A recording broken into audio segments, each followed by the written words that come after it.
Hello everybody. Welcome to my channel. I never thought I'd ever say that. It feels strange, but I'm happy to be here. And if you learn any little thing from me, then I'll be even happier. I'm not really setting this up to be like tutorial style, but I will explain how I did things. And if you have any questions, drop them in the comments. This is a part 2 of my Vaca Journeys journal. In the first video, I just kind of talked about what I made this cover from and those type of things. Went over what I stuck in the signatures, and so this is what I have so far. This is an old pillowcase, and I spritzed it with the oxide inks. And what I used an old not an old magazine, but like it was a National Forests visitor guide for my guts for the cover, and I adhered this material on it with this. I used this a lot way back in the day when I was making a lot of like photo album types and scrapbooking things. It is a water-based paste, so it will wrinkle your paper if it's thin, but I love it for adhering cardstock, heavier scrapbooking papers or fabrics for your covers or anything like that. It is a slow drying. It is a pasty. Here, let me show you. It's kind of, I don't even know how to explain the texture.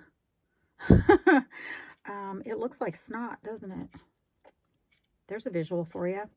I don't even know how to explain the texture, but these silicone paddles work really, really well to spread it. I like it because you have a little bit of time to work, because if you're using something like Fabri-Tac or something like that and you've got a fairly large surface, parts of it are wanting to dry before you get where you want to be with it, and it's just always a rush for me, and I don't like to be rushed.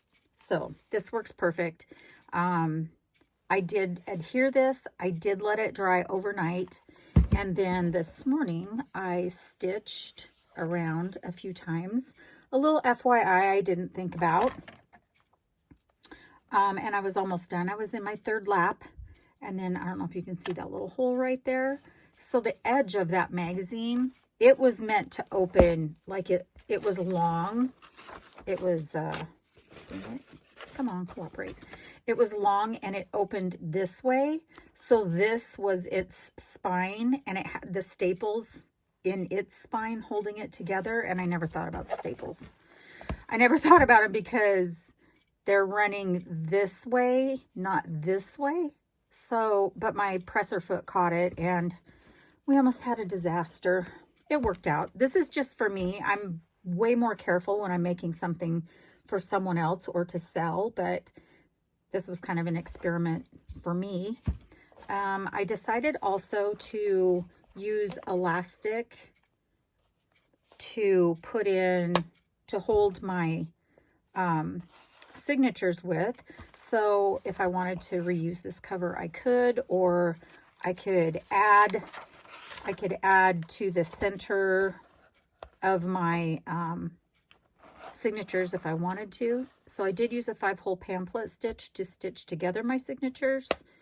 And then I was just going to show you when I put in the other one. I know this paper is funky, but you know, as you work in them, you cover up most of that background anyway.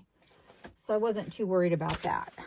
There is one thing that you want to do when you're, so I did put eyelets in here.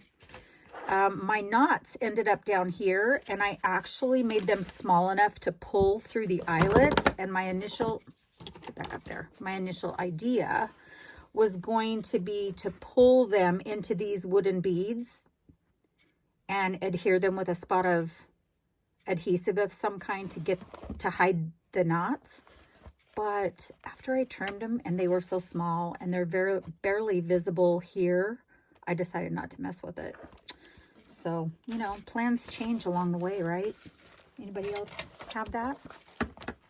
You do, unless you compensate in the very beginning, you do need to make room for where your elastic is going to enter your signatures. And I could have trimmed it down on each end and made my signatures fall between my eyelets, if that makes sense, but I didn't. And I didn't want to make my signature shorter. So what I'm going to do is just snip a little access, just a little. I'm going to snip that corner off there like that. I'm going to do the same on the bottom. Now, when you do that, it doesn't compensate for the center. So, do you see how that is still long?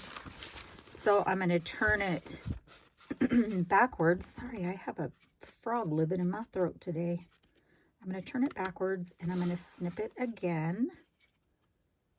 Just a little ways. If you don't do that, you will rip, it will tend to fray where your elastic goes through. And then I had to think a minute which was my inside and which was my outside, which I guess it doesn't really matter, does it? It could have been an either or situation.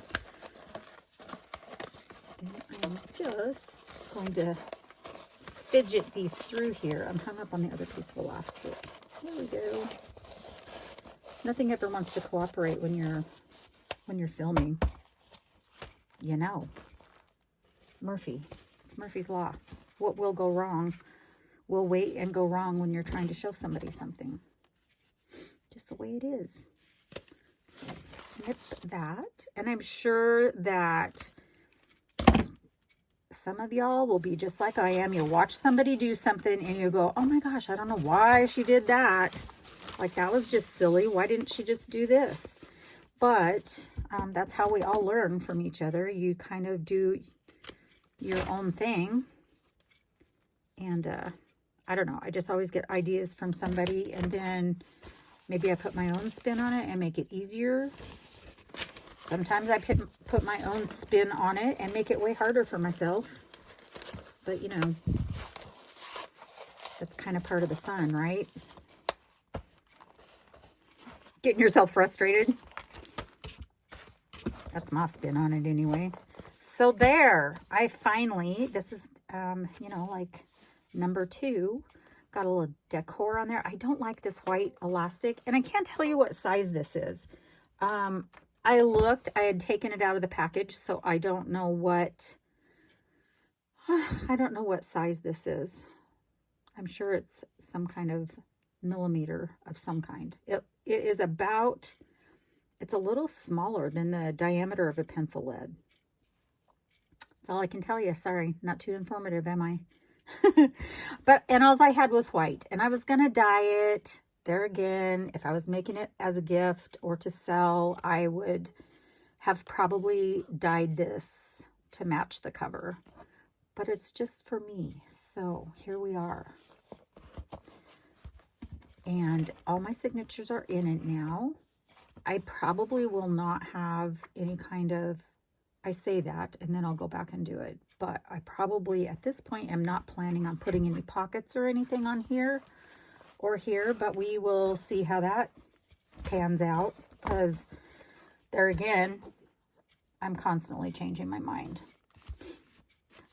Yeah, so when I stitched around this, I caught the edge of the magazine cover as well, but on the top and the bottom, when I put this on, I folded it over these edges and I overlapped it in the spine.